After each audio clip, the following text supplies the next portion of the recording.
fix this so that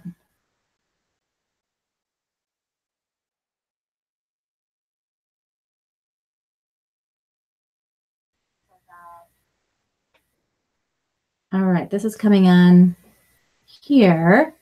Let's see if we can hear it now. This is a lovely thing about being live. All right, it's coming on my phone, okay? Give me a thumbs up if you can hear me okay. That's what I'm going to be looking for right now. Make sure I've got the right thing going. Okay, good. Yay. Nothing like being able to do a live call and then nobody can hear anything that you're saying. It's just like your mouth is just going blah, blah, blah, blah, blah. That would not be good. So back to, creating that website. That website is really going to be pivotal for people to really get to know a little bit more about who you are and who you help, and for them to know, are they a right fit for, what it is that you do? So people will take a look at it and be like, oh yeah, this person does do something. So one of the things that you can do to build trust online with people right away with that website is to have a video on that homepage, a video that has you talking to them about their specific needs and the things that they struggle with, and how you can be somebody who can solve that. So this isn't an all about me video. This is all about welcoming somebody who has come to your website. And I even start mine off with just saying, hey, I want to personally welcome you for coming to my website. If you're here, it's probably because, and you can fill in the blank with whatever you want to fill in the blank with. Now, I put in there that I personally help people that are struggling with reading, right? And then you can continue from there and really speak to your ideal client and put information on out there. At the end of that video, I actually invite them to the next stage. The next stage, and this is just like little things that you can do to start building trust, is they can sign up for a free freebie, or they can sign up for a free consultation or a free assessment. They're signing up for something that isn't going to cost them anything. In exchange for that, they give you their name and their email. And that is going to help you with building trust with them. You're only asking them for a little bit of information. They can take the next step if they want to, or they can download the freebie. It's not something that is going to, obviously hurt them. Being on the list then allows you to continue to build that relationship with them. Now, another thing that people will get kind of stuck in is they find some really cool photos online that, and of course, now they have found out if these photos are real photos that they can use on their website. And if they can use them on their website, they do. However, what people do is they use those kinds of photos, stock photos, instead of photos of themselves. So when you're using photos that are not photos of you, or serve your purpose, it can actually hurt you because people aren't getting the opportunity to know you. You could be using that space for people to get to know you and not somebody else with a random face. So I love when I visit a new website, when there's an online tutor and they have photos of themselves or their spouses, their kids, all that kind of stuff, because it gives people an inside view of you as a person. And that's really cool stuff. So definitely make sure that you have photos. Now, the other thing you want to take into consideration, do the photos on your website actually look like your ideal client?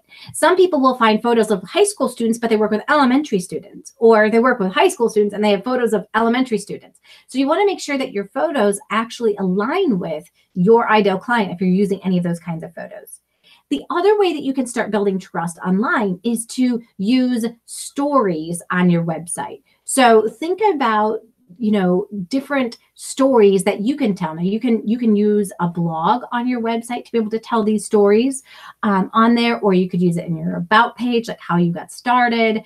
You can use it in lots of different places in lots of different ways. But using stories allows people to connect with you on a deeper level than just, hi, my name is Joanne Kaminski, and I tutor reading online. I have a master's degree from Cardinal Stritch University.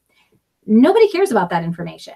I mean, they do to a point. I mean, that does build credibility, right? When you do have those pieces, when you do have those credentials, they do build a little bit of credibility. But what people really care about is that you can get results. So it doesn't matter how much education you have. If you can't get results, then you don't really have much of a service at this point in time. So you want to be able to make sure that you can get results and that you're not just trying to, a lot of people will just like list all of their credentials, and then it looks more like a resume versus a business. And that's what we want to stay away from. You know, it's part of that mindset of moving from that employee mindset to a business mindset. When you blog on your website, it does a couple of things. Not only does it build trust with other people who are going to find your content, but you start showing up as a thought leader. And when you're a thought leader, people automatically start putting you a little bit higher than anybody else, okay?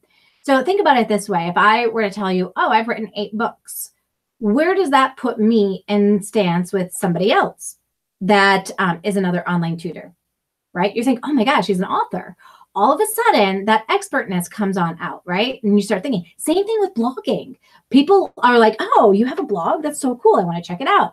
And it lets people kind of get an inside view of what it is that you do without you being like forceful, salesy, or any of that kind of stuff. It just gives people the opportunity to get to know you. You always want to be thinking about, when it comes to content that you're creating for your ideal client, you always want to be thinking about what is some content that would be useful for them. And so that's why we have also that freebie that we have on our website that they can download, something that they can get on an email list so we can continue that. You always want to be thinking about providing value. The other thing that you want to do on your website to create trust is have real testimonials. Now, a lot of times I will take a look at somebody's website and it will say, it'll have like this written testimonial, like so-and-so was really great and helped me learn blank. I would recommend her to other people. And then it says a parent at the bottom. Or some people will put like CJ, a parent. That doesn't give me any information. In fact, it doesn't even look like it's real. A lot of people will look at something like that and they'll think it is a fake testimonial, and you definitely do not want to come off that way. So if you're able to get an image on there, absolutely use an image, because that can really be helpful for people to be able to take a look at and say, oh, okay, so that's a real person who like left that testimonial. Like, it just has a little bit more credibility on there. If you can get anybody to leave a video testimonial, even better, because people will put video testimonials up higher and rank them higher than they do written testimonials. And then obviously at the bottom, the bare bottom there are the testimonials that say a parent. So you want to make sure that you definitely have try to get video testimonials if possible. Lots of people are a little camera shy, so it's not always easy to get people to leave a video testimonial, but at least get a written testimonial and then their picture and list their name and where they're from. That'll help people then realize this is a real person. Now, the perfect testimonial, I mean, I've left a link so that you guys can check it out and see what the perfect testimonial is, but it's a 4-step process to be able for that testimonial. So when I ask somebody if they'd be willing to leave a testimonial or a review, I say, if you could just include these 4 pieces of information, that would be really helpful. One of the reasons that people don't leave a testimonial is because they don't know what to write. And it's not because they don't like you or anything like that. It's just because they have no idea what to write. So they get writer's block. They think, oh, I'm going to write that for that person. And then they sit down and they're like, I don't know what to write. So by giving them 4 questions to answer, they become a little bit more specific. So the first one that you want them to answer is, how did you find me? Because this is the exact situation that all of your clients online, they might find you that way too. They'd be like, oh, I did a search in Google too. That's how I found her. Cool. So me and this other person, we both found her doing a search on Google. Okay, cool. The second thing that you want to be able to have them write about is, what were they struggling with? Was it them personally or their child? So what were they struggling with? The third one was, what kind of results did they get working with you? And then the fourth one is, what was it like working with you? So they're answering like 4 of the top things that, you know, anybody else who's reading this review, they kind of want to know that information, right?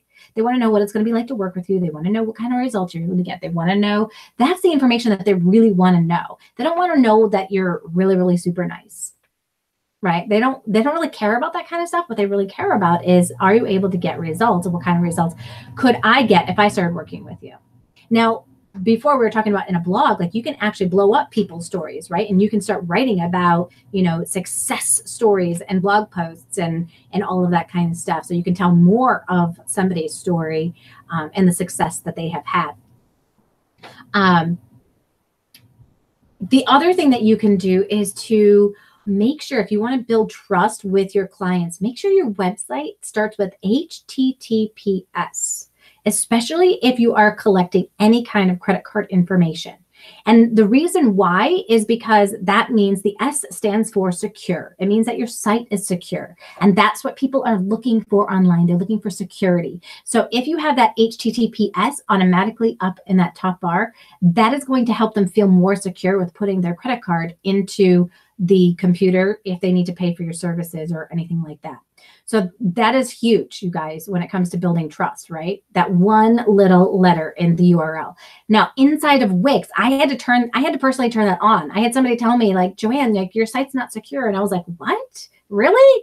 And so then I looked up inside of Wix and it said that all I had to do was just click this button. I was like, oh my gosh, you got to be kidding me. All I had to do was like click that button inside of Wix and it was on. And now I have an HTTPS site. It is secure and people can put their credit card information in there and not be scared or worried that something's going to happen on there. The other thing that you want to do on your website is make sure you have a privacy policy that is stated. This is now, in order to be GDPR compliant, this is a law that has come on out for the European Union. It's like 28 different countries. So if you don't have a privacy policy and somebody from one of those 28 countries visits your website, you are putting yourself in an illegal position. So pretty much anybody online must have a privacy policy on their website. So not only does it look good for people to understand, like, what is this person going to do with my information? Are they collecting my IP address? They need to know that information.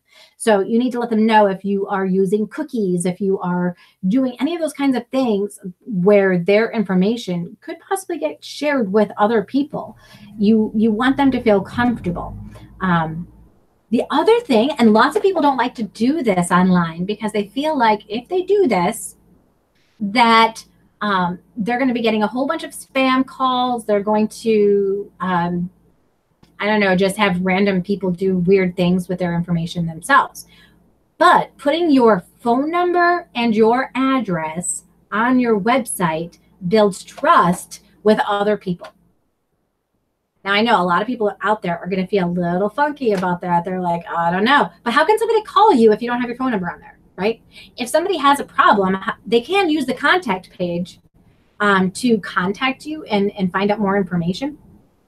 But if you actually have a phone number on there, it automatically builds trust. I have to say, I feel this way too. When I go and visit other websites and there's a phone number there, I automatically have just a little bit more trust than I did without that phone number there. Because it means that there's somebody that I can contact and I can actually get a hold of and be able to ask any questions if I have them. Now, for most people, it is just a phone number. Like, some people will get a Google phone number. Like, you don't even have to have a, like, give away your personal phone number. You can create a phone number just for your business.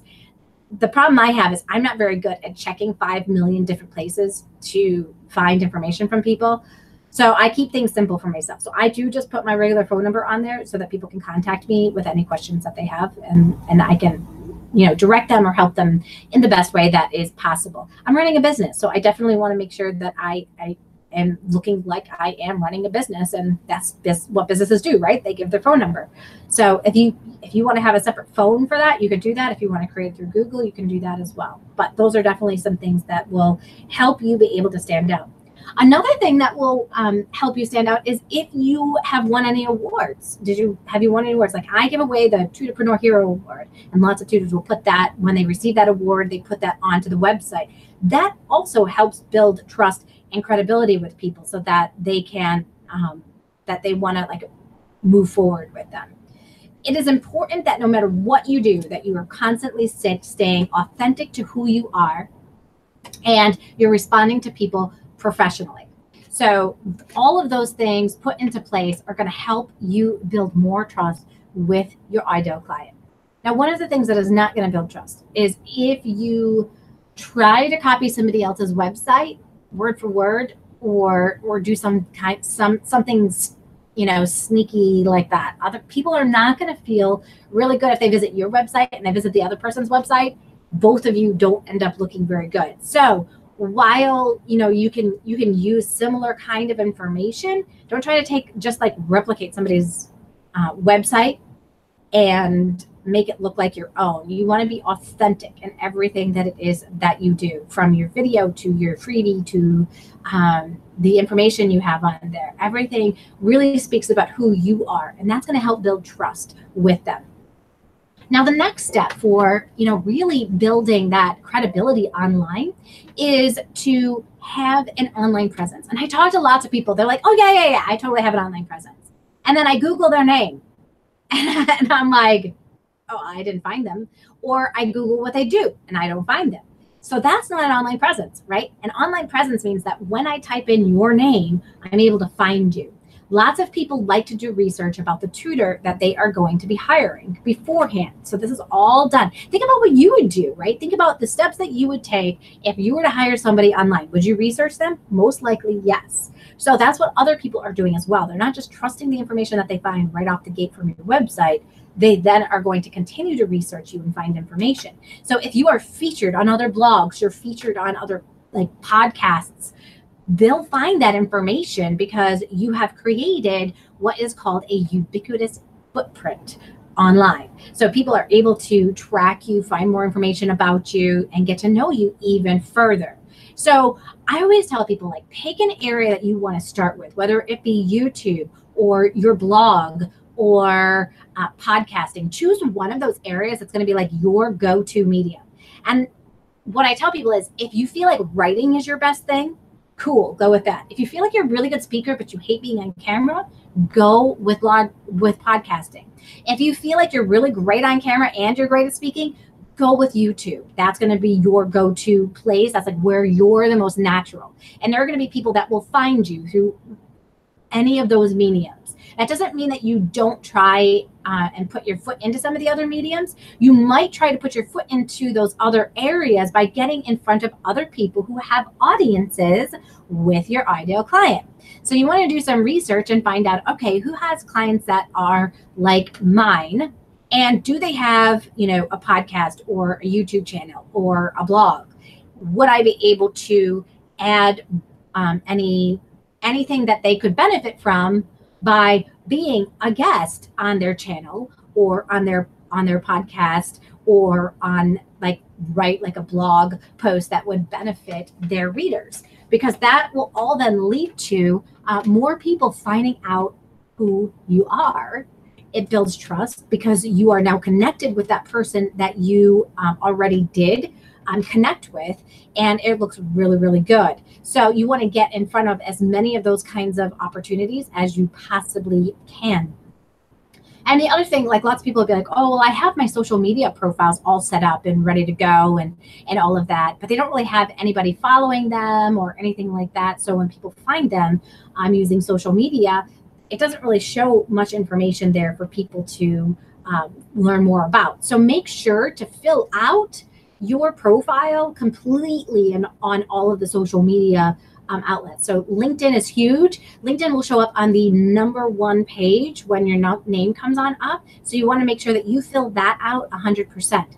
That again builds trust because people can now begin researching you through your LinkedIn page. They can see where you've worked. They can see your credentials. They can see people who have recommended you. And that all plays a part in people getting to really build that trust with you.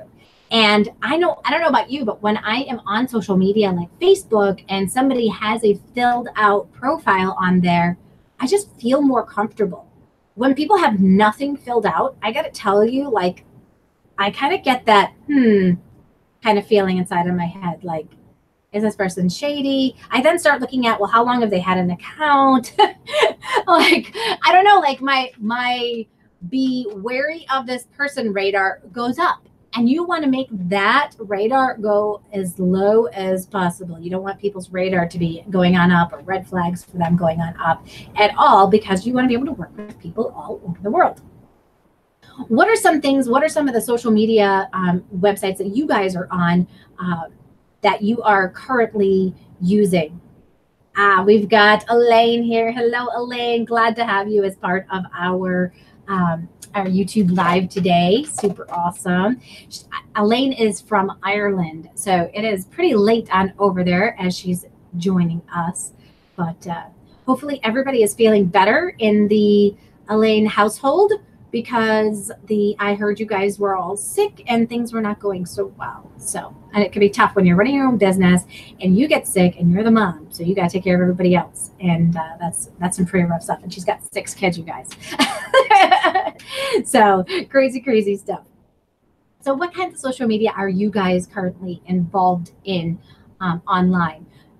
Right now, Facebook seems to be doing a really great job with the business pages. So people are getting found through Facebook business pages, and they made a change about, I want to say like a year ago, where they, people were really nervous about, well, will businesses really be able to benefit from Facebook at all? And I have gotten more people finding me on Facebook than any other area of social media over this past year. So you definitely want to make sure you have a Facebook page and there's information, photos, and that you're posting on there so that people have that opportunity to find you. Also, people can leave reviews on your social media. So they can leave reviews on your Facebook page. So get as many of those on there as you possibly can. Danielle's in the house. I just got to meet Danielle. Wonderful. Glad to have you here, Danielle. And she uses Instagram and Twitter, 2 great areas to be able to find other people that are ideal clients. Now, you guys, Danielle is living in Thailand right now. Woo, that's awesome. And she's working with business ESL students. So if you guys happen to know anybody who's in need of a business ESL student, we've got Danielle Maxwell in the house. So yeah, Twitter and Instagram are great tools to be able to utilize. I personally am really loving Facebook and YouTube and Pinterest right now. Those are kind of my go-to places. And Google. Google search bar. I mean, search engine optimization. There are a lot of people who will say, oh my gosh, search engine optimization takes so long. It can, but it has such a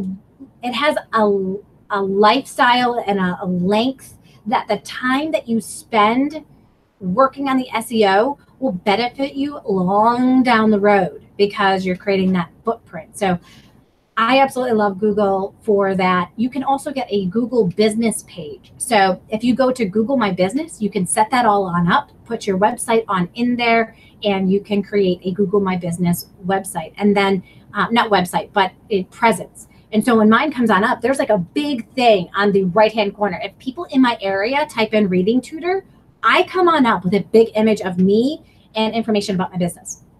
It's really, really awesome. And I've had a lot of local people find me that way. So it is definitely worth it to do that. And people do, if you think about it, like I never realized that I was going to work with so many local people, but because of Google, I'm able to.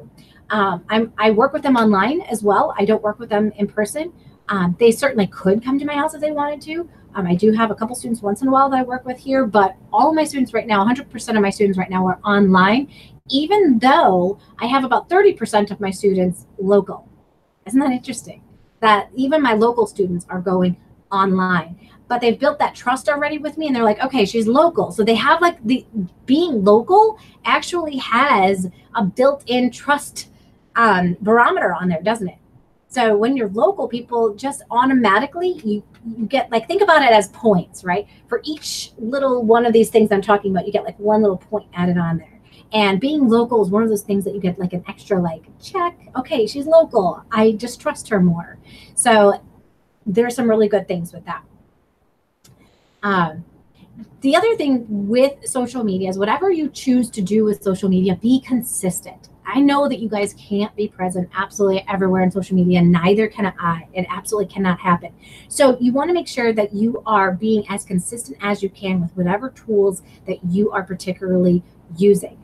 And you also want to have an image that when people find you is they know it's you. So if you're hiding behind a logo, people might not know it's you. Now, if you have your image and then maybe your logo on the bottom of that image, that totally works. People want to see on social media, they want to see your face and they want to see what it is that you look like. So when they can see who you are and it doesn't look different from like platform to platform, then they start saying, oh, there she, oh, wow, she's on this platform too. Oh, she's over here. She's on this platform too. All right, cool. She's on all these different, platforms. That's fantastic. That just builds the trust on up for them. But if you change your photo, guess what happens? They don't know who you are because they've recognized you from your photo. So if you have 4 different photos that are out there and maybe they look different, your hair's down in one of them, your hair's up in another one, all of a sudden people are like, oh, is that her? I'm not sure if that's her.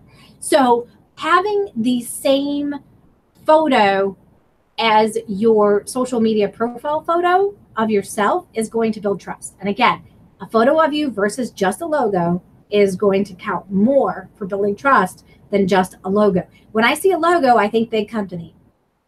And that is really the opposite feel that we're going for. We are not a big company, right? We are people hire us because they get to choose us, and that's the coolest part. One thing that people don't like when they go to a big company is they don't get to choose the tutor. The company chooses the tutor, and sometimes that tutor changes from session to session. But when they find you, they know that they get to work with you, and they get to choose you to work with. So that builds trust and credibility as well. So those are some really, really cool things. Now, when someone reaches out, there are some things that you can do as well to build credibility and trust with the people that are interested. The first is when somebody reaches out to you, you want to make sure that you respond in a quick time frame. So if someone's like, hey, I'm interested in learning more about how my child can read better online. My child has been struggling for 2 years. They've had help at school, and now we feel like additional services are needed. That's when you respond like as soon as possible. Like you get that email, I don't care if you're in your car in the driver's seat going someplace, you like respond to that immediately as fast as you can. Same thing on social media. Somebody might respond and reach out to you on social media, right? It might be your messenger. It might be on Twitter. When somebody reaches out to you and you see that it comes in, you respond immediately.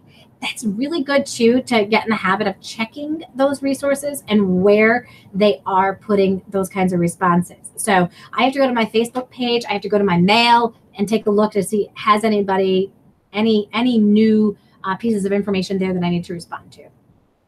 I make sure to check that once in a while. I need to check it more often.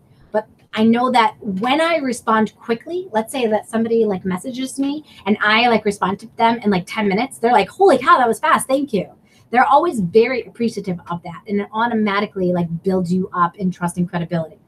The other thing is you want to make it about them. So when we make it about us, what we're good at, what we can do, how long we've been teaching, all of that, you kind of move into the bore factor. Answer the questions that they ask, but at the same time, return a question. So if someone's like, how much do you charge? Well, I always answer that question right off the bat because that's not the time to have the money conversation. It's not in the first interaction, but I will say something like, well, it depends on there are a couple of different factors that I take into consideration when I am charging. I'd like to be able to get to know your child and what she's struggling with more before, we look at all of the different options that are available. And then we move on to the next part. And so then they tell me more. I say, hey, tell me more about your child and what they're struggling with. And they do. And we continue the conversation to be about them and the conversation is not about me. It's about the person that is struggling, because I am the solution. So if I'm listening to them, I can build in my credibility in those responses. I can say something like, oh, well, I had worked with another student that was struggling with fluency just like your child was. And it, to see the amount of growth that they made in such a short amount of time was just phenomenal. Like, this kid now loves to read and is constantly picking up books. And so whatever it is that, you can connect to with another student can be really, really helpful. The other thing is keep your promises. If you make a promise to schedule a time, be there. I know that kind of goes without saying. However, if you're going to be late, you need to communicate with them. If you are not going to deliver something that you said you were going to deliver, it automatically starts decreasing their trust for you. And that is absolutely not the way that you want to start off a relationship. You also want to respect their privacy. So just because they've reached out to you doesn't mean you can add them onto your email list, right? If they didn't sign up for your freebie or know that they were getting onto that email list, you can't just add them on there. And this also goes with GDPR compliance. Now, remember, we only have to follow these rules with GDPR compliance with the European Union. However, I think it's a good kind of go-to, following it, because it builds trust. If you are GDPR compliant, I think it builds trust with your ideal client. They may not even know that you have it, but some people might be looking for that kind of stuff. They might be looking for the privacy policy. They might be looking for that you're not sharing their information. I mean, can you imagine if you did share their information, they found out it was you that shared their information? That would be a total trust killer. Now, one of these really cool things is when you do build trust and you start working with these clients, they begin recommending you. And then their friends start searching for you online. And then you are able to get more and more clients as a result of that.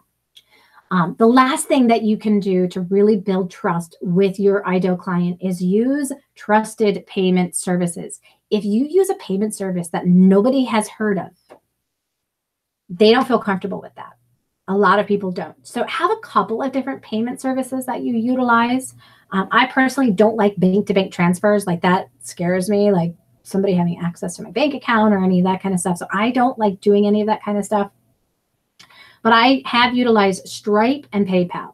These are two very well-known sites out there. There's others like Square that are well-known. But then there are others that some people have never heard of. And if you go with one of those, then you kind of put yourself a little bit lower on a totem pole of trust, because they're going to be scared to give you their credit card information. So definitely go with one that, if you type in online payment services, check out what's on page 1 and stick with those. If you try to use something else, it could hurt you at the end of the day. So those are the 3 areas to really take a look at when you're building trust online. We build it with our website. We build it with our online presence through our social media, through YouTube, podcasts, blogs, all that kind of stuff. And then we also build that trust when somebody first reaches out to us and we continue to work with them. So be really cautious about what you're doing to be able to build that trust in your business. Now, if you've liked the content inside of this video, definitely hit like on there for me, and that little bell, and subscribe so that you can continue to get notified when other topics like this come on up. And I'd love to be able to connect with you.